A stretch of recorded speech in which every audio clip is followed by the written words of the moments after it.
Elle est dégueulasse cette eau là. Tu l'as prise où? Mais dans le robinet. C'est peut-être les goûts qu'il y a dans les tuyaux, tu sais, des fois l'eau elle peut prendre les goûts des tuyaux. Bah ouais, mais c'est bizarre, on a un super bon filtre sur le robinet normalement. Ça devrait pas, ça devrait enlever tout, Ouais, tous mais les mauvais goûts. ça enlève pas mal de mauvais goûts, mais ça. Après, tu sais, l'eau elle peut être pure et quand même avoir du goût. Ah bon? Comment ça?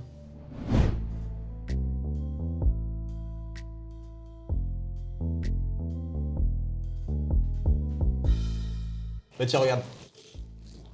Imagine que tu mettes un poivron dans l'eau. Raymond? Raymond. Raymond Poivron? Du coup, imagine que tu mettes Raymond dans l'eau. Oui. L'eau va prendre le goût de Raymond. Le poivron va diffuser ses goûts dans l'eau. Comme un sachet de thé. Un peu comme un sachet de thé, mais là c'est un sachet de poivron et sans thé.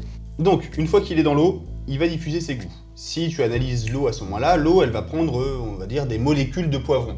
Oui. Mais imagine que tu enlèves ces molécules de poivron de l'eau et que tu récupères ton eau pure. Donc tu la filtres? Exactement, tu la filtres avec un filtre spécial anti-Raymond. Si tu filtres cette eau-là, tu vas récupérer d'un point de vue chimique de l'eau pure, mais l'eau aura quand même gardé en mémoire ces molécules qu'elle aura eues tout à l'heure. Donc il n'y a plus les molécules, mais il reste des traces de ces molécules. Ok, ça expliquerait pourquoi mon eau est dégueulasse. Ça explique pourquoi ton eau, même si chimiquement elle est pure, l'eau elle peut garder des goûts.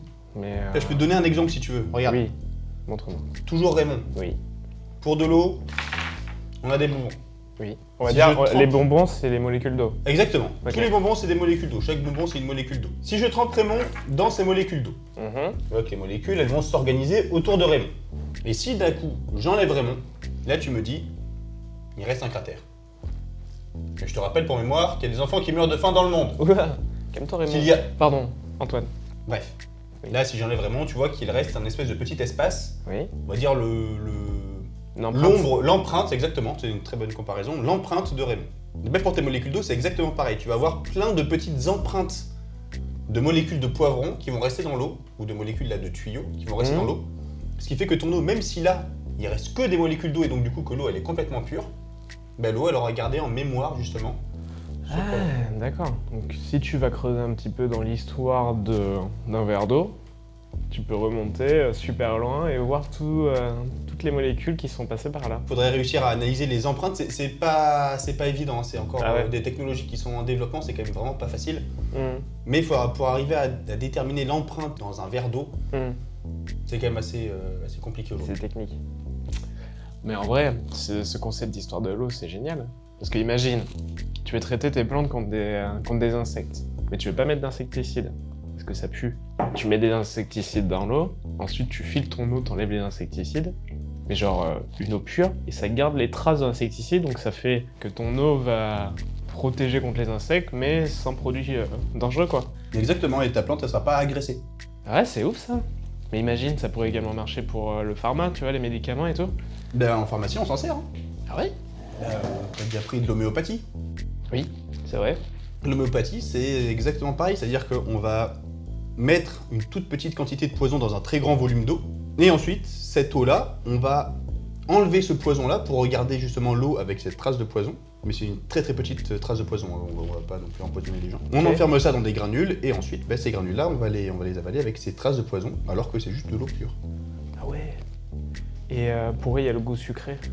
Ça c'est juste parce qu'on rajoute du sucre. Ça fonctionne un peu comme le concept d'immunité, quoi, en gros, avec les vaccins. On prend une toute petite dose du virus, on se l'injecte, et comme ça, notre système immunitaire, il se fait des petites globules blancs spécialisés. Ouais, exactement. Mais Ouais. c'est vraiment le même principe. Ouais, c'est génial. Ça me fait penser un peu à Mithridate. Qui? Mithridate, c'était un roi turc qui avait une phobie, c'était qu'il se fasse empoisonner. Son bail à lui, c'était de tous les jours manger une petite quantité de poison pour justement habituer son corps à ça. Et le jour où on essaye de le tuer par poison, ben, il meurt pas. Mais du coup il est mort comment? Bah, il s'est fait battre par Pompée en Italie, là, en demi-finale de la Coupe de l'Euro, 2-0. Du coup, il avait trop le seum, il a essayé de se suicider en s'empoisonnant. Dommage, ça marche pas. Donc il a payé un mercenaire pour le tuer. On a le droit ça au foot du coup de payer des mercenaires pour pouvoir tuer des adversaires? Ben, là, pour le coup, il s'est suicidé, donc c'est passé selon le règlement Ouais, apparemment. d'accord. Enfin c'était à l'époque. Ouais, c'était. Oui, ça c'était.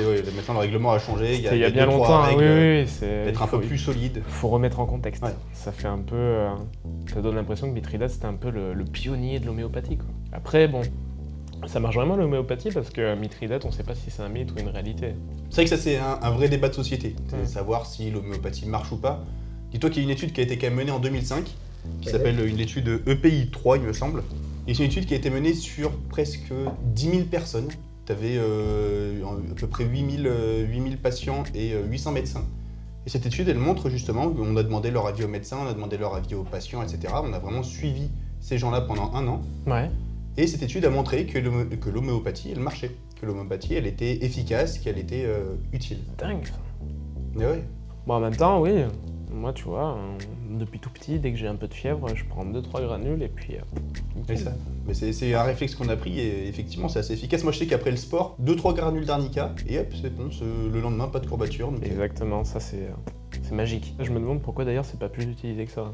bah, c'est qu'en France il y en a beaucoup qui le prennent. C'est dans les autres pays qu'ils ont un petit peu de doute. Ouais. Mais vu que c'est un truc qui a été développé en France, Ah, bah, c'est peut-être français. ça. Ouais c'est français, hein, l'homéopathie de base c'est français. Mhm. C'était développé par des scientifiques français. Bah, c'est beaucoup plus développé en France que dans tous les autres pays. C'est peut-être pour ça que nous on l'utilise un petit peu plus. Ah, c'est vraiment génial la mémoire de l'eau. Attends, Tu vas où? je vais à la pharmacie. J'en ai acheté plein.